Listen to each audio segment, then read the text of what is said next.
ये मत कहो खुदा से मेरी मुश्किलें बड़ी हैं, मुश्किलों से कह दो मेरा खुदा बड़ा है। मेरे प्यारे दोस्तों, मैं हूँ doctor Hema Pandey, motivation speaker और आप सबकी दोस्त। आज हम जिस हालात में हैं उसके जिम्मेदार हम स्वयं हैं। चाहे सेहत का मामला हो, बच्चों की परवरिश का मामला हो, आर्थिक बजट हो या हमारे रिश्ते हों, आज हम जहाँ खड़े हैं उसके जिम्मेदार सिर्फ हम और कोई नहीं।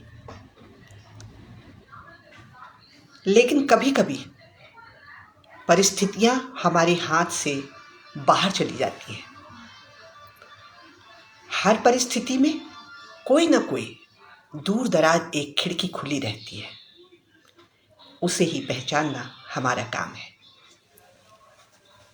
क्योंकि हर मनुष्य में एक दिव्यता का अंश होता है और उस दिव्यता के अंश को पहचानना हमारा काम होता है। जब हम सात्विक रहते हैं, जब हम सच्चाई पर चलते हैं, जब हम आगे बढ़ने की कोशिश करते हैं, किसी को नुकसान नहीं पहुंचाते हैं, लेकिन अपने लिए 100% देते हैं, उस मैनेजमेंट को समझते हैं, जो तरीके हैं, जिन आदतों की वजह से हम पीछे रह गए हैं, उन आदतों को संवारते हैं, तो निश्चित तौर पर कहीं ना कहीं एक क्लू मिलता है और हम फिर उठकर खड़े हो जाते हैं। लेकिन यदि आपके साथ फिर भी कुछ गलत हो रहा है तो आप ये मान के चलिए कि इसके पीछे कोई ना कोई भविष्य में अच्छाई छिपी हुई है। कुछ ना कुछ ऐसा है जो आज नज़र नहीं आ रहा है, जिसके दूरगामी परिणाम बड़ी ही सुखद होने वाले हैं। एक व्यक्ति एक टाइटैनिक में यात्रा करना चाह रहा था और उस यात्रा के दौरान उसने अपनी पत्नी से कहा कि पैसे तो नहीं है इतने, कुछ प्रॉपर्टी बेचना पड़ेगी। और प्रॉपर्टी बेचने का जो निर्णय था उन दोनों ने आपस में लिया, क्योंकि टाइटैनिक एक ऐसा जहाज बन के तैयार हुआ जिसके कभी न डूबने की बड़ी बड़ी बातें लगाई गई। और अंततः वो दिन भी आया जब उसके बहुत सारे टिकट वितरित हुए। देश विदेश के लोग उसमें यात्रा करना चाहते थे। उस छोटे से व्यापारी ने भी एक संकल्प किया और अपने 2 बच्चों के साथ यात्रा के लिए निकल गया। जिस दिन टाइटैनिक जाने वाला था, ठीक उसके 2 दिन पहले कुछ ऐसा हुआ, उसके पैरों तले जमीन खिसक गई। लंबा पैसा जो उसने अपनी प्रॉपर्टी को बेच के टिकट खरीदा था, वो सपना उसका चूर चूर हो गया।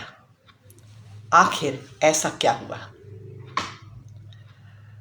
2 दिन पहले ही एक डॉग ने उसके बेटे को काट लिया और ऐसी परिस्थिति में अब यात्रा करना मुश्किल हो गया। उसने पत्नी से कहा कि अब मेरा सपना अधूरा ही रह जाएगा। पत्नी ने कहा, ऐसा करो, बेटे के पास मैं बनी रहूंगी, तुम निकल जाओ, क्योंकि ये तुम्हारा खास सपना था, तुम्हारी जिंदगी का अहम सपना था। उसने कहा, नहीं, परिवार को इस स्थिति में छोड़कर जाना मेरी आत्मा गवारा नहीं करती है। दोस्तों, वो जिस दिन जाने वाला था उस दिन वो वहाँ खड़ा हुआ, देखने गया कि आज जहाज जा रहा है। उसने अपने कुत्ते को बहुत भला बुरा कहा, मारा पीटा और खाना नहीं दिया। 2 दिन बहुत व्यथित था।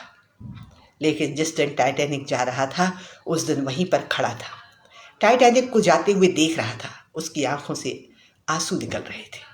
ऐसा लग रहा था जैसे सपना उसका बहुत दूर चला जा रहा था और अब उसकी जिंदगी में फिर कभी वो दिन नहीं आएगा।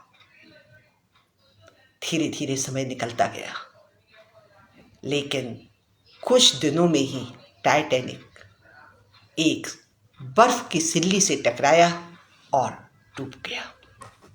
कभी ना डूबने वाला जहाज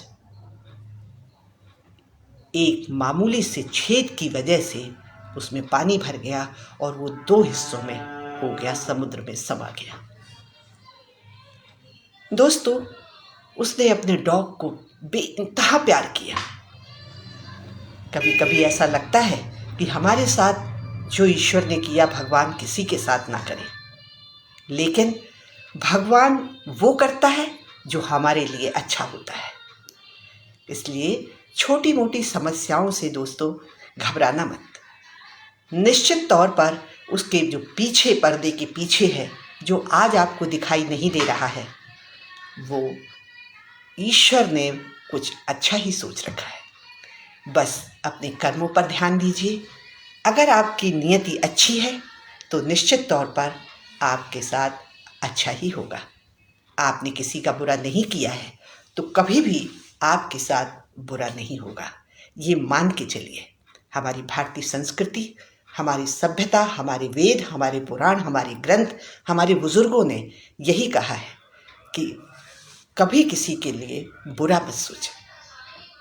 बुरा जो देखन मैं चला, बुरा न मिली है कोई, जो दिल खोजूं आपनो तो मुझसे बुरा न कोई। दोस्तों, अगर हम दूसरों में अच्छाई ढूंढेंगे तो सब अच्छे ही लगेंगे।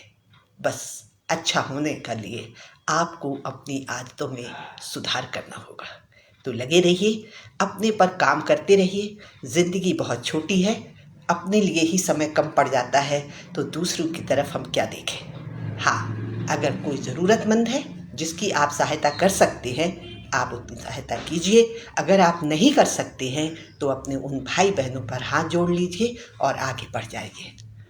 आज इतना ही। जय हिंद, जय भारत, नमस्कार।